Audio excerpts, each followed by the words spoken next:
Thank you for tuning in and welcome back to the Sandwich of Coherency. So let's just go ahead and jump right into this. We are having a crazy kickoff to this week.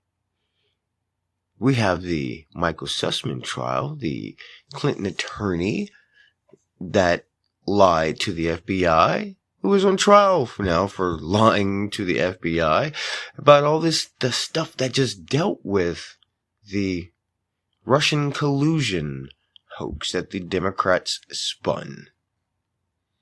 This idea that the Trump campaign was somehow affiliated with the Russians and, they were trying to do some illegal things for him to win the presidency.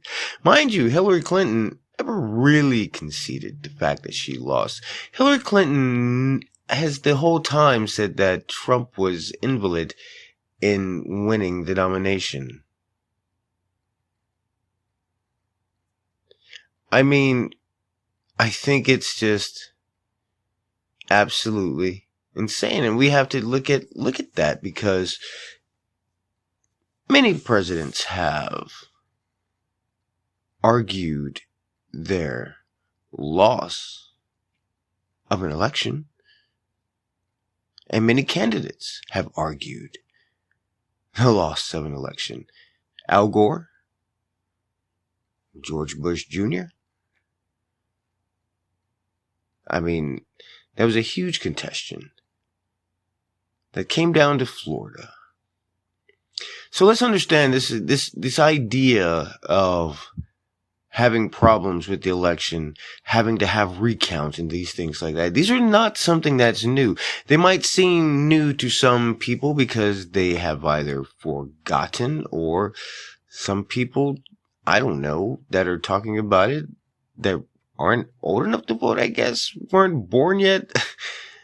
I mean, these are the things that really matter. And the reason I say that is because we have these midterms coming up. As I know I talk about them a lot, but they're kind of important. Given the state of things that are happening in the United States, they're kind of seems to be an understatement. They're absolutely important.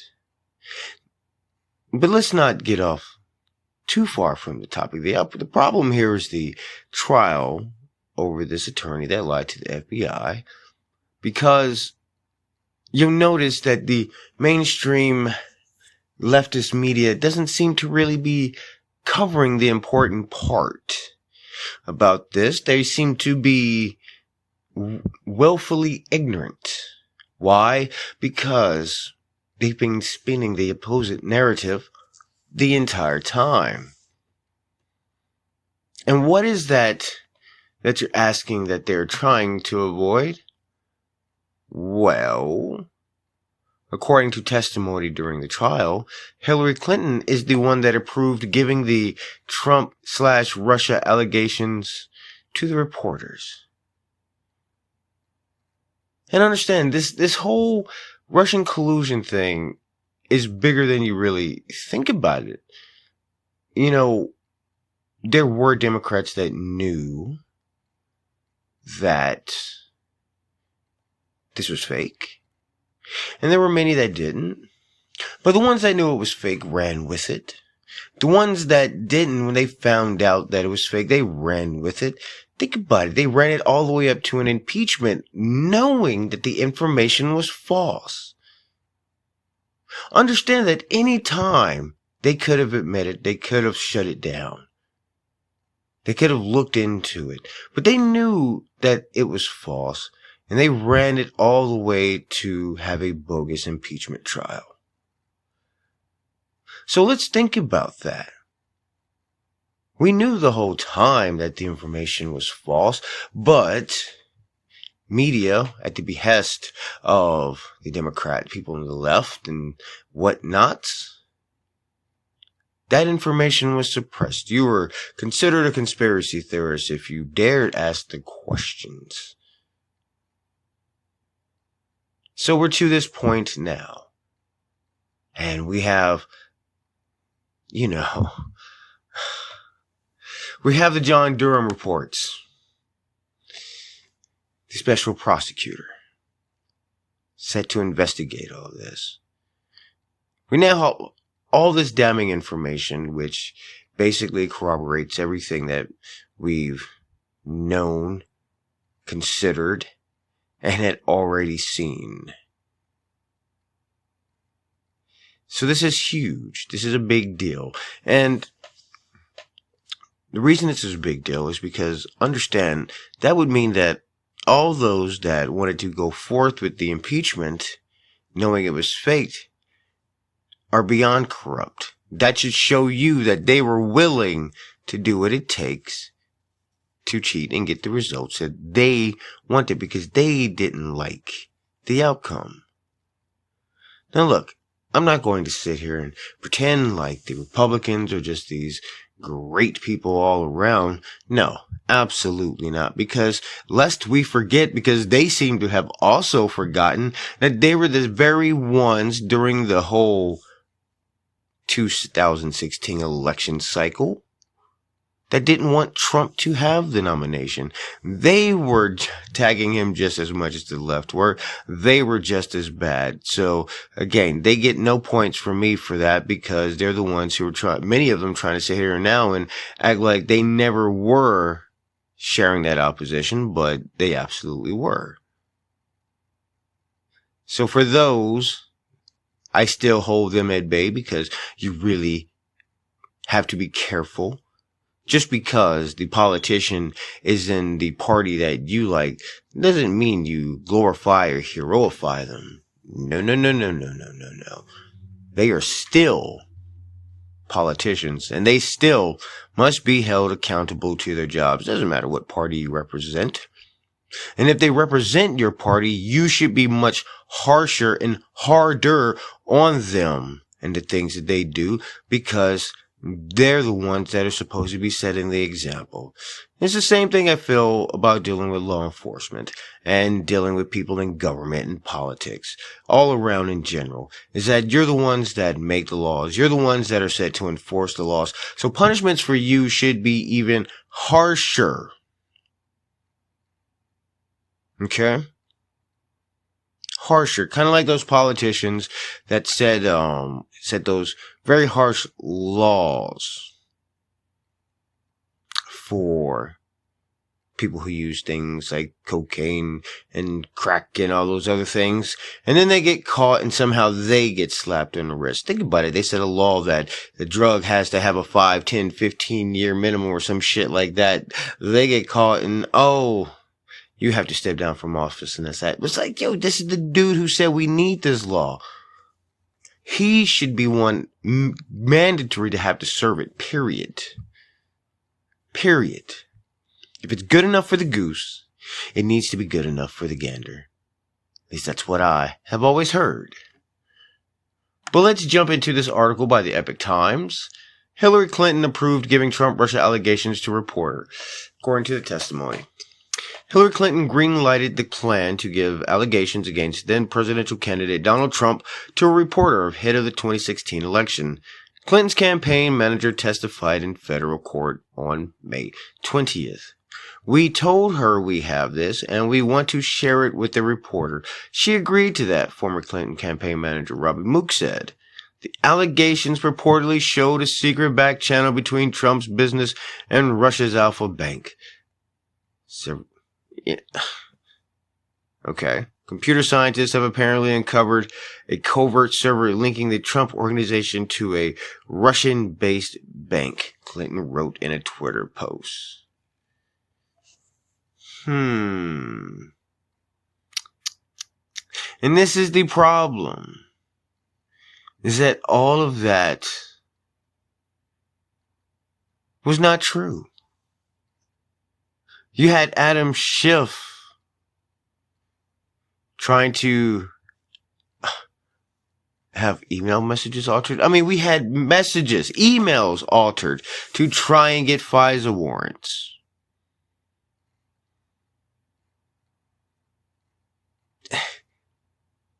Illegalities all the way around.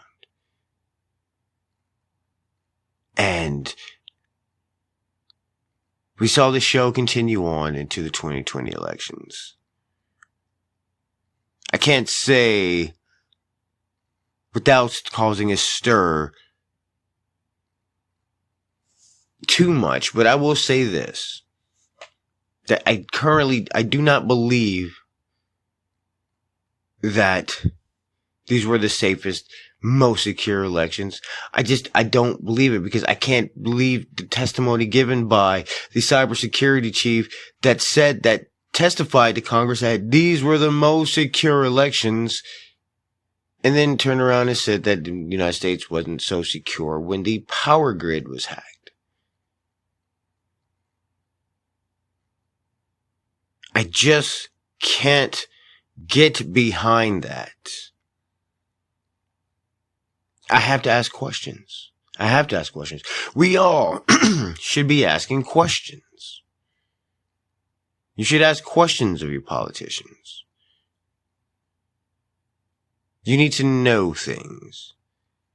We've gotten too complacent with just the media shells out that they quote say the politicians say. And it's become too much about opinion piece. And the problem is that people don't really know what's being said or understand what's being said. What they get are the opinions of people who listen to what was said. We're playing telephone with politics. And then you up in a situation where you have the public screaming these false narratives because they didn't get the information correctly. It makes its way back to politicians and they run with it. The media finds out and they double down on the nonsense that caused the situation to begin with.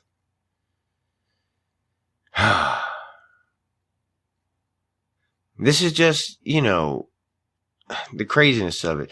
And I mentioned the 2016 elections because, again, as I mentioned before, you had Debbie Wasserman Schultz, the one who was busted with the Clinton campaign for rigging the nomination against Bernie Sanders so Hillary Clinton could get the nomination. Understand that they began the elections and the primaries to try and get the nomination.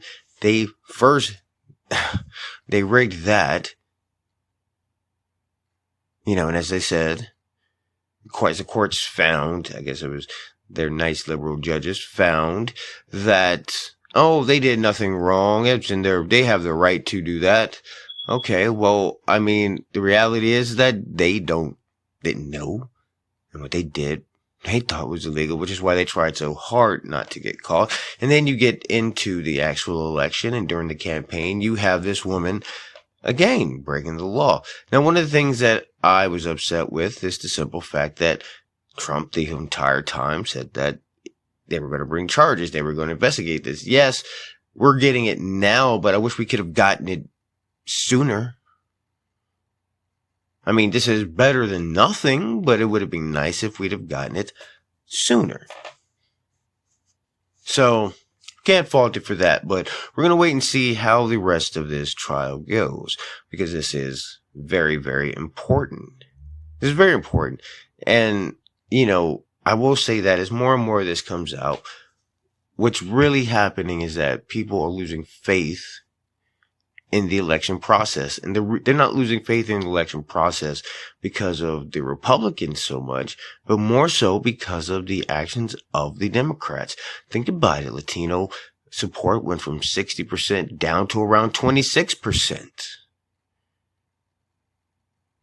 They've lost the black support. Now, they have gained the support of crazy white liberals. And that's a reality. And they've gained the support of a lot of crazy liberals. Black, white, Mexican, Asian, other Latinos. Apparently I need to be semi-inclusive, so I will attempt to do that. But yes, even at the same time, they're losing support of them, because guess what? All the people that support them are really going hungry too. And it's kind of hard for them to keep getting behind these terrible policies as they keep getting hungrier and hungrier and hungrier. They keep voting for the same stuff, expecting different results. And, well, guess what? They don't get them. But now let's get to this next part of the evening. Because Alberta, Canada has decided to sue the United States. And why?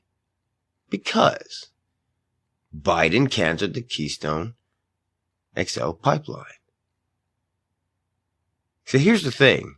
It wasn't just America. It was also Canada.